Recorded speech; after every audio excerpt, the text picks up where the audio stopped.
Hi, everybody. This is Lee.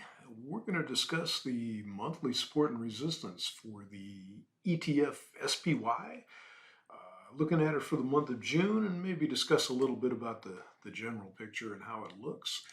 The chart we're going to use from this presentation comes from the Trade Navigator software. That is produced by Gettess, and they're nice enough to allow me to show it for you.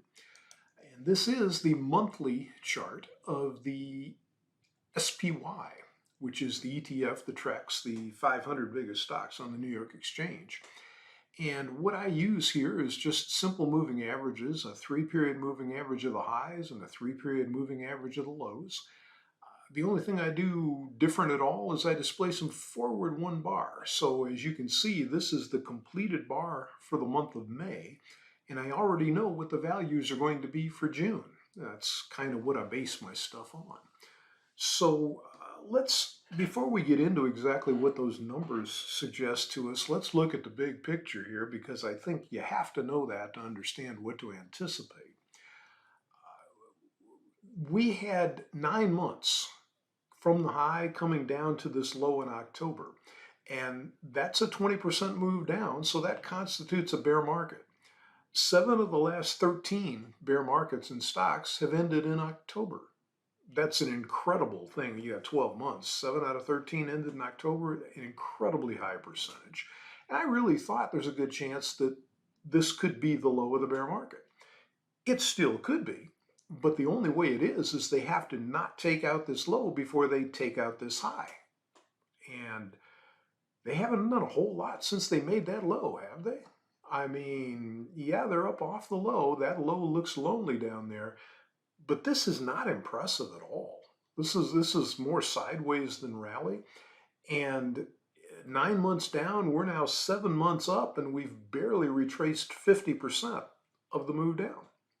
So could they go higher? Yes, they could, and I would say the probabilities still slightly favor them doing that. But it's at least disappointing what they've done so far. And especially if you look at the lack of volatility in the last couple months, you can see how small these bars are compared to the average over the rest of the chart. And now we're going into summer, which is generally considered the doldrums of the market where they get quiet. Boy, if they get any quieter, they may get comatose here. So what are we looking at? Well, the upper moving average here is 416. We would ordinarily consider that resistance. However, they've closed above it, not by much, but they've closed above it the last couple months. If they can hold that and use that as support, then it would greatly increase the chances that they will be up testing this high before too long. Probably not in June, but at least fairly soon. Obviously, the first thing they're going to run into if they do try to rally is we've got this previous swing high here, which is the last high before the low. That's always an important point when you're looking at charts. And that is roughly the 432 area. So if they do hold this 416 area as support, I'm not predicting that, by the way, but if they do, then 432 is the key point. If they can get going above that, well, they have room to run then, or they might really be off to the races. I think they're having trouble doing anything because I think they're sort of hamstrung by the politicians in Washington, waiting to see what happens for the debt ceiling talks and a whole bunch of other stuff. But don't want to get political on you. If they do not hold that as support, and it's really unlikely that they do, the most obvious support is the lower moving average, which is the 396 area. The last couple months have not shown any inclination to head down to that area at all. So if they do use sort of this middle ground as support, then that puts them roughly in the 408, 409 area as support. And that's kind of what I would be looking for.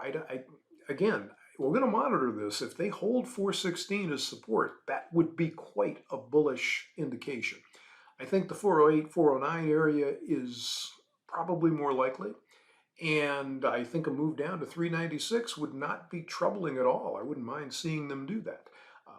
But I think there's a chance they pop, which is why I mentioned the potential for holding this upper level. as support. And if they do that again, they could be up testing this high well before summer's out, before Labor Day anyway. So I wish they would do more. I wish they weren't quieting down. You know, I like volatility. That's where the profit potential is, and I don't like the fact that they're being so quiet. But maybe we'll see something in June that kicks them off. Maybe if they get done with the debt ceiling and get things rocking and rolling. Oh, heck, I don't even believe that. I'm just trying to be Pollyanna and look for the positive. If once they get done with the debt ceiling, the politicians will find something else to make the market nervous about, either the politicians or the Fed. So anyway, 396, 408, 409, 416. Those are the important areas. If they get going higher, 432 is critical. Getting above that would be extremely bullish. So that's what we've got for you. I hope you're able to find some profitable things to get into yourself. And man, let's get some activity going this month, okay? Good luck, guys.